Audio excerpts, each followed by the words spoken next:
Yes, people, welcome to another episode of Ask the Fans, and today is a special one, baby. We're here at Toko Social celebrating AFTV reaching 1 million followers on Instagram and Facebook.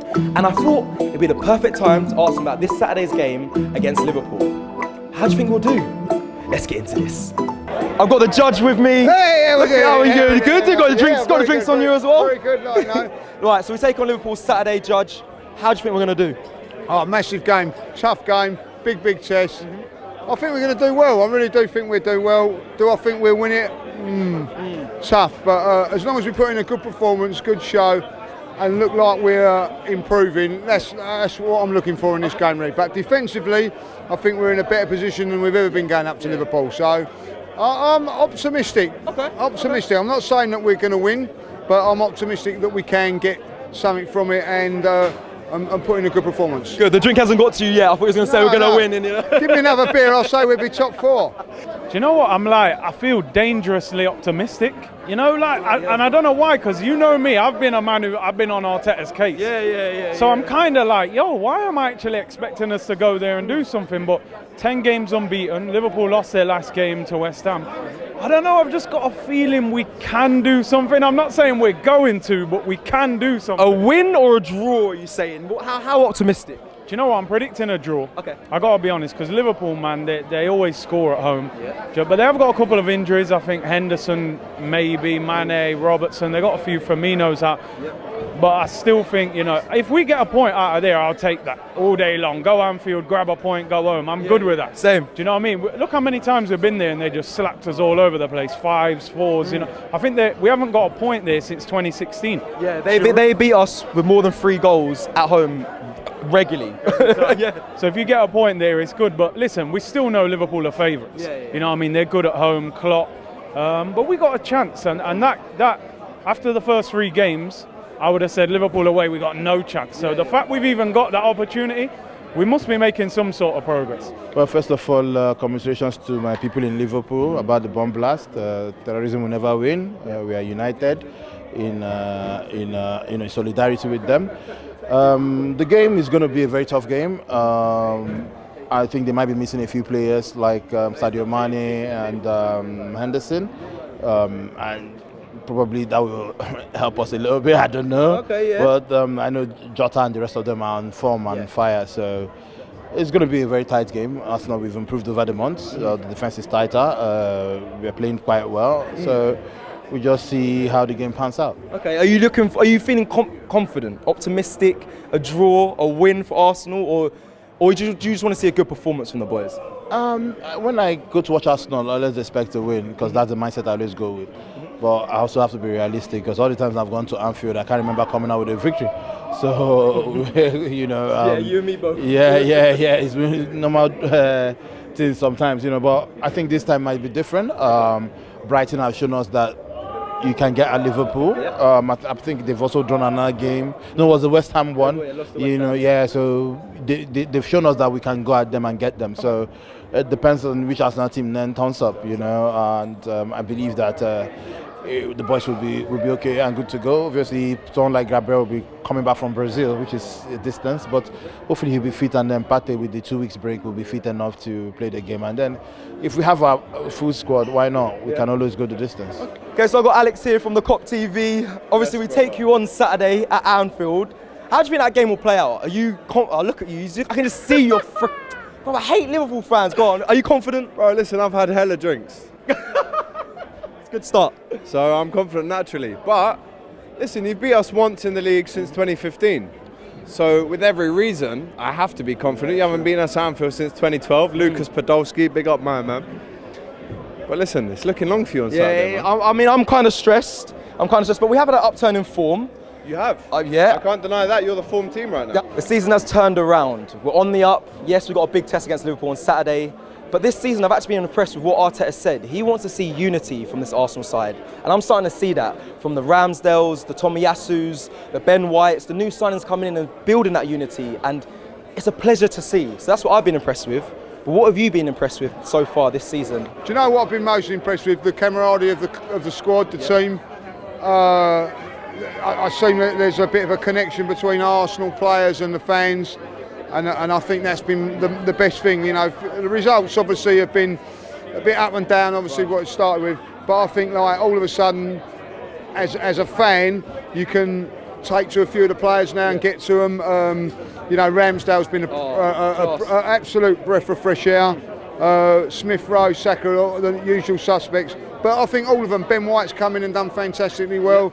Gabriel has been there for about a year now, but they're all like enhancing the fan situation as well, and I think that's been the biggest thing for me. Do you know what? I think the togetherness.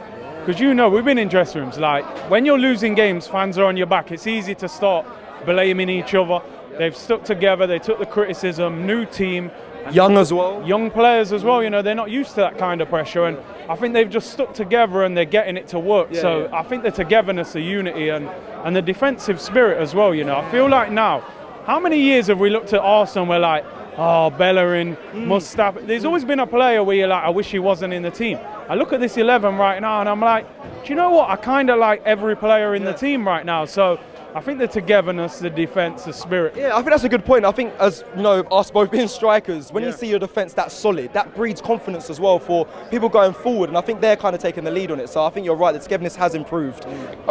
Organisation in a way, you know, after the first 3 games, you know, there were cries of Arteta should go and everything, and maybe legitimately so, you know, it's a results business. But since then, it has been an upturn in form. Gabriel has been colossal in defence. Benjamin White has been good as well.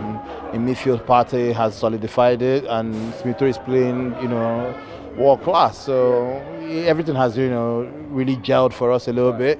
That's why Arteta was saying, wait till I have my full team and then you judge me. So he's passed the tests, you know, so I'm hoping he'll pass this 10 one because it's going to be very difficult. You, as a rival fan, what have you been impressed with from Arsenal this season? Saka and Smith Rowe. I like that. I like it. No, good. So those youngsters, yeah? Them two. Yeah? I can't lie. Them two are carrying your team right now. I'm really liking Emil Smith Rowe. I like him at Liverpool. Obviously, No, relax, man. No, don't be You didn't hear what I was about to say. All right, go on. You didn't let me finish, Sess. You didn't let me finish. All right, go on. What was you going to say? I know he'll never leave Arsenal. Good. But I'd You like hear that? him at Liverpool. Yeah, Great player. I'd take him. I'd take him as a false 9. Who are you, I know you said Saka and Emil Smith Rowe, but who are you fearful of from the Arsenal side? Is there a slight fear that Aubameyang might be able to turn up and score Listen, fearful's a strong word, Sess. Fearful's a strong word. There must be a little bit of fear. Listen, Aubameyang's always a danger, as we know. Great record through his time at Dortmund and Arsenal as well. Yeah. Lacazette likes a game against Liverpool. Maitland-Niles likes to score at Anfield. If he plays, he's the kind of one that could maybe derail the threat of someone like Kostas, who I think is going to start for us. Kostas Tsimikas. So it's probably them guys. Top 6 is looking possible this season. I'm not going to say top 4. I'm not going to get too excited. I'm still looking at game by game. But top 6 is in reach. Where do you think Arsenal can finish by the end of this season? Well, do you know what? We were talking about this earlier on. If Arsenal can win on Saturday, then I think we've got a chance of getting in the top 4. I really do believe that. If we go and win this one, go and beat Man United away and beat Everton away, we could be in for a challenge. But that's asking too much at this moment in time. I think at the end of the day, don't forget we're still a very, very young side, very, very young. So I'm not really. Do you know what? The more Edu has said about what he said, you know, when he turned around and said, I'm not putting a thing on it. Right, yeah. I really get that now. Yeah, because it's starting to make a little bit of sense. So I feel I'm in that same sort of boat now where I don't really want to put too much on it and all that. Do you think it was the right thing he said that because it's not putting pressure on the youngsters as well coming through? Do you think that's why it makes sense? I do think that because obviously it was people said at the time it was a silly thing to say because where we were, bottom of the league and whatever. But now when you look at it, you think, do you know what? I think it was quite a sensible thing to say. And if you're asking me that question now, I'm sort of going down that line of the answer as well. So listen, I think we can challenge the top 4. Whether we can get here or not, that's another thing. But I want to see us challenge for it. Do you know what? The start of the season, I predicted 7th. I think we can get top 6. Okay, yeah. Right. With me, I'm one of them. Get top 6, but be there in case that 4th spot becomes available. Because we know Man United, the Ollie tax. That Ollie tax is expensive. So we got to be there just in case. You know what I mean? So if we can get top 6, but just quietly handle our business, and if Man United fall out of that top 4, because I think Chelsea, Liverpool, City, they're getting top 4. But Man United, there's a chance they fall out. We got to be ready in case they do fall out. For me, top 6, win one of the cups. I think we can win that, maybe the Carabao or the FA Cup. If we get top 6, win the cup, I'll take that. Be happy with that season? Yeah, I'll be happy with that. Top 4 is the dream, innit? I want that Champions League. I want Tuesday, Wednesday. We all do it. We all do it. I'm with you. I'm sick of watching the Champions League and we're not in it. But if we get top 6 and win a cup, I'll be happy with that. We can finish anywhere. We can finish in top 4. You know, I'm not saying I'm taking it game by game. Yeah, okay. But when it gets to the business period of the season, the February, the Champions Leagues, the FA Cups, games coming thick and fast, the March internationals with people that have playoffs to play to qualify for the World Cup. So there's going to be a big mix, you know, and it could go anywhere, you know, and fatigue could set in, burnout could set in. We have less games to play, and our squad is a bit big, you know, to contain the games we're playing. So why not? Anything can happen. Anything can happen, really. As a Liverpool fan, I want to definitely ask you this question: how can we stop Mo Salah? Bro, if I knew the answer to that, I'd let you know, but I don't. There is no answer. As you've seen, Duncan Alexander on Don Robbie channel today saying that Salah's the best player in the world right now. Yeah, I can't really argue with that. When someone is known as the best player in the world right now, and you ask someone, how do you stop them? Do you think I know? I thought you might have the secret code. You watch him week in, week out. I watch him week out, but I watch him destroying defences. I don't know how to be the defence and work out how to stop him. I don't know. You have to be good on your right and your left side. Who's going to be your left back, do you reckon? Oh, well, I want Tierney. I want Tierney, but I think it's unfair to drop Tavares, but I think Tierney should play there. If Tierney plays there, I'd be more worried. If Tavares plays there, I'd be less worried. Interesting. Why'd you say that? I'm worried about Tavares. Tierney's an out-and-out defender. And against out-and-out defenders, Mo Salah needs to really think. And sometimes that thinking doesn't come into effect until maybe the 75th minute onwards when people get a bit tired. But listen, when you're playing against Mo Salah, what can you say? You know what he's going to do. But how do you stop it? It's a bit like Iron Robin. You know what he's going to do every time. But how do you stop it? When it's in the top bins, what are you saying? Yeah. So Mo Salah, 10 goals in the season right now, 3 clear of anyone else. Good luck. That's 2 words. Thanks, Alex. Thank you very much.